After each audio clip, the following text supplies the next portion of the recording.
मेरा बेटा अपनी मौत नहीं मरा इंस्पेक्टर साहब। तो कैसे मरा है माँ जी? मेरे बेटे को मारने की साजिश हुई है। क्या बात है रामपाल जी, साफ साफ बताइए।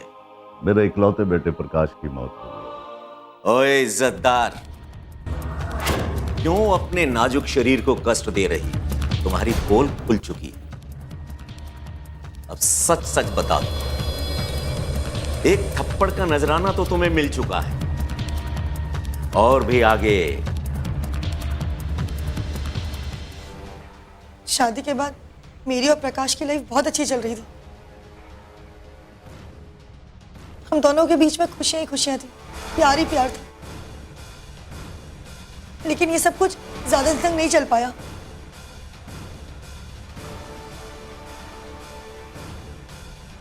मेरा वजन बेतहाशा बढ़ने लगा और इसी वजह से प्रकाश का मेरे ऊपर से इंटरेस्ट कम होने लग गया। बहुत दिनों तक जब हमारे बीच में शारीरिक संबंध नहीं बना तो मैंने इस बारे में एक दिन उनसे बात की।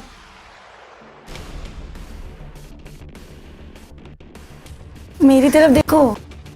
क्या देखो? सुनो ना। क्या सुनूं? क्या सुनूं? हद है, मैं तुमको अपनी तरफ खींच रही हूँ और तुम बार बार उधर मुंह कर लेते हो। सुनो ना।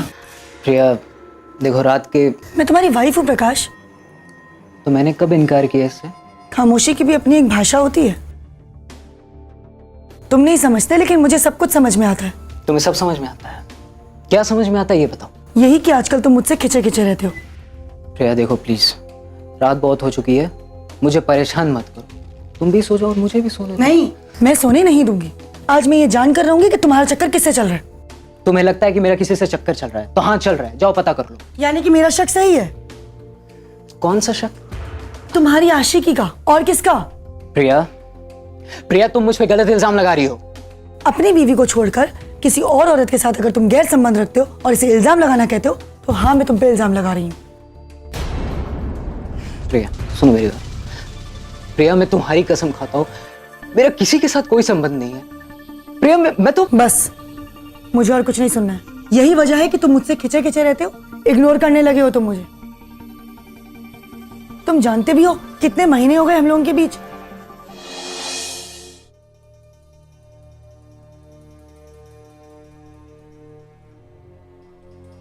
बोलो, जवाब दो।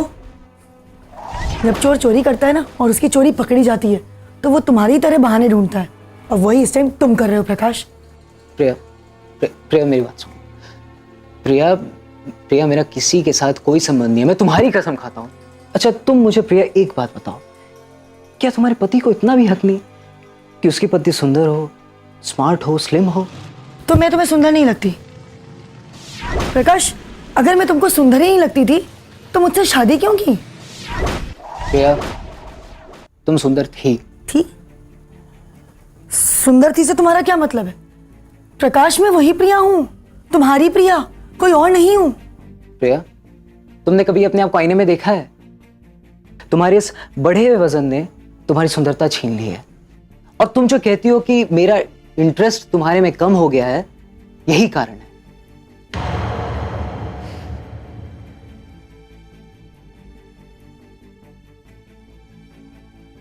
प्रिया प्रिया प्रिया प्रिया मेरी तरफ देखो,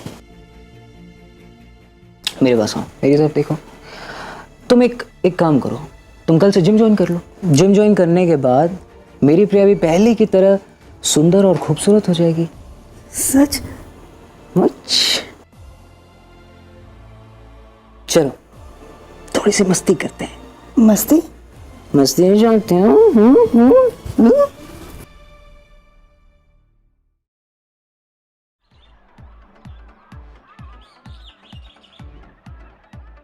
Very good. Easy. Slow down, slow down. Easy. Very good. One more.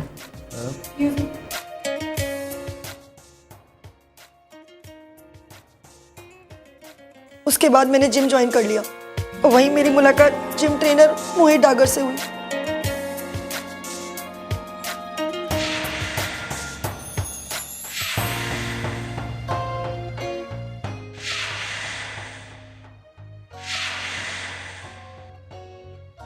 Hi.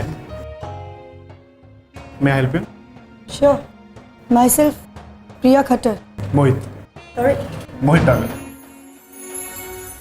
आपको जिम जॉइन करना है मैम? करना तो है, लेकिन आप अगर अपने पूरे वक्त को देने का वादा करें तो। मैम वक्त तो सभी। फीस पूरी, टाइम पूरा। ये लीजिए एडवांस। आइए मैं इसकी एंट्री कर देता हूँ। कोई ज़रूरत नहीं, अपने पास रख लो। मैम आपकी ट्रेनिंग कब से स्टार्ट करनी है? I am ready. Come.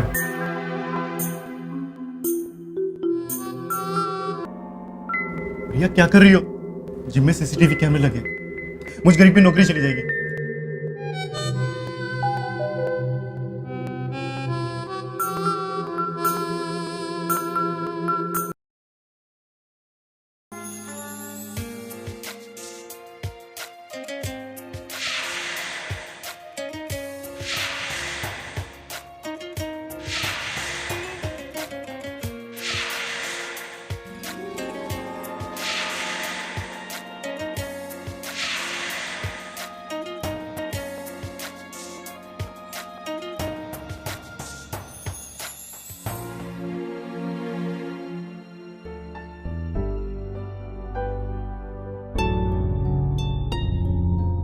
Technique सिखाने के बहाने मैं उसको अपने आसपास उलझाए रखती थी।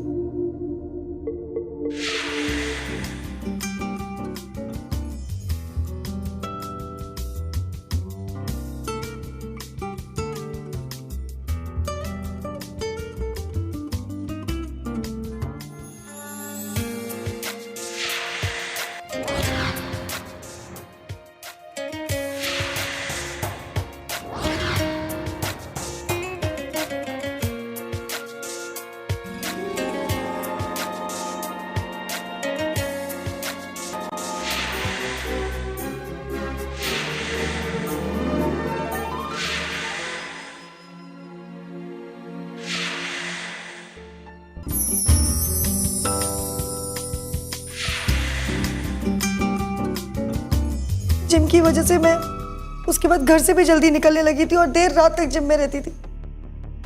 उससे टिप्स लेती थी और जिसके लिए मैं उसको मोटी रकम भी अदा करती थी।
फिर एक दिन जिम में कोई भी नहीं था और मोहित अपने ऑफिस में अकेला था। भैया क्या कर रही हो? जिम में सीसीटीवी कैमरे लगे, मुझ गरीब की नौकरी चली जाएगी।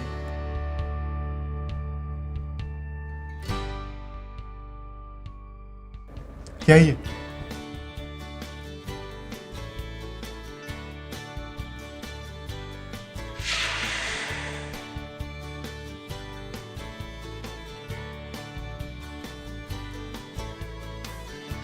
मेरे सब्र का बांध टूट गया।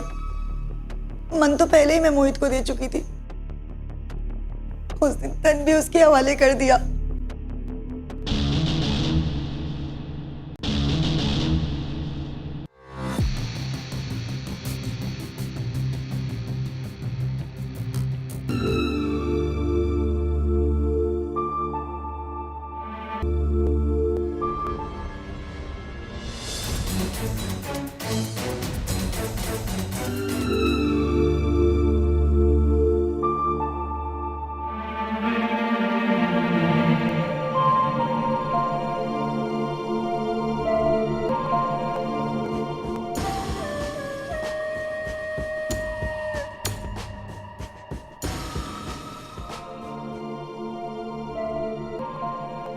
प्रकाश को मुझ पर शक होने लगा था और उसने मेरा पीछे करना शुरू कर दिया था।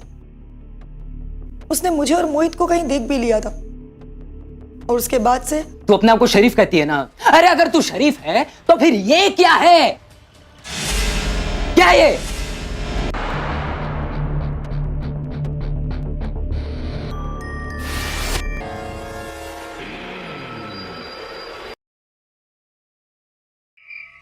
और उसके बाद से उसने मेरे खर्च पर कंट्रोल करना शुरू कर दिया और मेरा अकाउंट भी बंद कर दिया, जो मुझे बिल्कुल बर्दाश्त नहीं हुआ।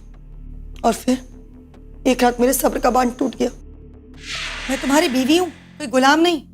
अरे इतनी पाबंदी तो कोई जर खरीद गुलाम पर भी नहीं लगाता है जैसे तुमने मुझ पर लगा रखी है। समझ क्या रखा है तुमने मुझे? वही जो मुझे बहुत पहले समझना चाहिए। बस मुझे कुछ नहीं सुनना है, मुझे पैसे चाहिए। किस बात के पैसे? तुम्हें पैसे नहीं मिलते? देते हो पर गिनती के। मुझे मेरी पहले वाली आजादी चाहिए प्रकाश। प्रिया, वो हक तुम खो चुकी हो। क्यों? मैं तुम्हारी बीवी नहीं रही या इस घर की बहू नहीं रही?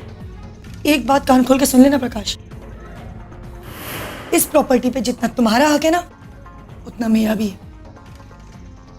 शोर मत मचाओ। मेरी खामोशी को ना मेरी शराफत समझना। अरे बेशर्म औरत, तू अपने आप को शरीफ कहती है ना? अरे अगर तू शरीफ है तो फिर ये क्या है? क्या है ये?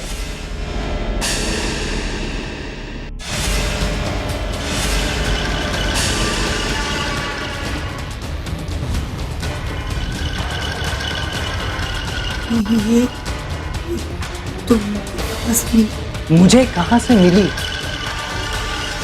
ये तू ही है ना? बदजात औरत, इस कमीने के साथ हम बिस्तर होते होते तुझे शर्म नहीं आती? उसमें किसका हक है? मेरा है या उसका है? अगर अपने परिवार की इज्जत का सवाल नहीं होता ना तो मैंने तुझे कब का तलाक दे दिया। दूर हो जा मेरी नजरों से।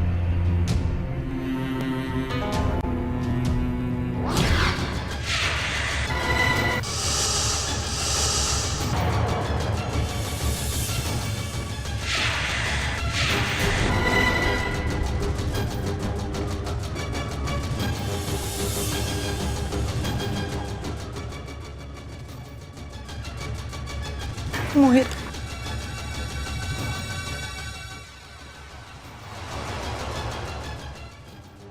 प्रिया क्या हुआ तुम्हें? अच्छा चुप हो जाओ, पहले चुप हो जाओ। कुछ मत पूछो मुझसे। आज मुझे बस जी भर के रो लेने दो। और प्रिया हुआ क्या? प्रकाश को हमारे बारे में सब मालूम पड़ गया है। कैसे? उसके फोन में हमारी तस्वीरें हैं। कैसी तस्वीरें प्रिया? वैसी तस्वीरें। और उसको वो तस्वीरें मिली कहां से? मुझे नहीं मालूम।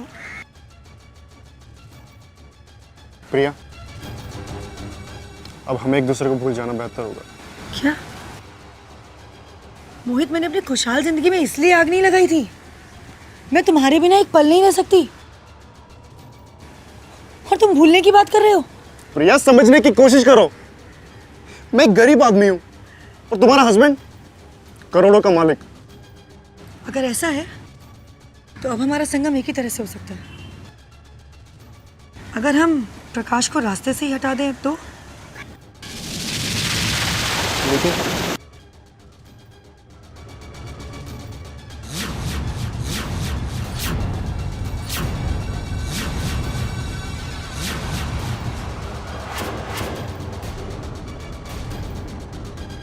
ओके। ओके। तो आज की रात प्रकाश के लिए आखिरी रात होगी।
प्रकाश के मरने के बाद मोहित बंगले के पीछे वाले कमरे में जाकर छिप गया। ठीक 4 बजे प्रकाश को जगाने के बहाने मैंने रोना पीटना शुरू किया, जिसकी वजह से सास ससुर, घर के सारे नौकर और वॉचमैन वहां इकट्ठा हो गए। मोहित को घर से बाहर निकालने का ये मेरा एक ड्रामा था। आया कैसे था वो? मेरे साथ आया था, कार की पिछली सीट पर बैठकर। मोहित डागर को तो तुमने भगा दिया, लेकिन कानून के हाथों से नहीं भगा सके। आखिर कानून की गिरफ्त में वो आ ही गया।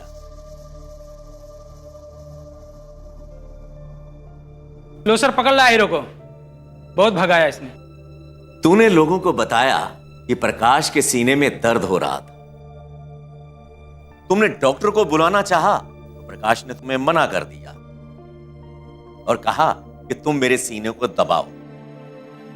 तुमने उसके सीने को दबाना चालू किया और प्रकाश शांत हो गया। तुमने ये सोचा कि वो सो गया। क्यों? यही बताया था ना तुमने लोगों को।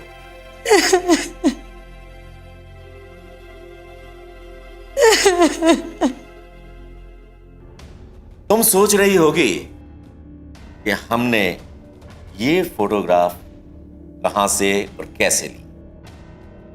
तो मैं बताता हूं। जब हमारी पहली मुलाकात रामपाल खट्टर जी से हुई तो वहां से हमें पता चला कि प्रकाश की मौत के बाद तुम्हारे अंदर बदलाव आने लगा।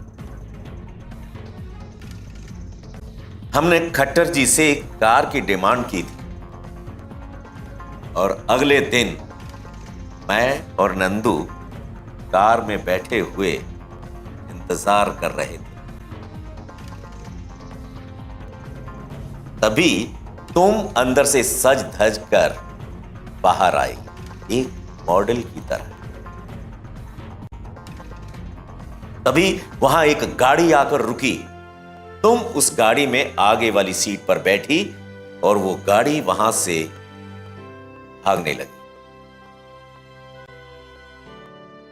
बस हम भी अपनी गाड़ी में बैठे तुम्हारी उस गाड़ी का पीछा करने लगे और तुम्हारी गाड़ी एक पार्किंग में जाकर रुकी।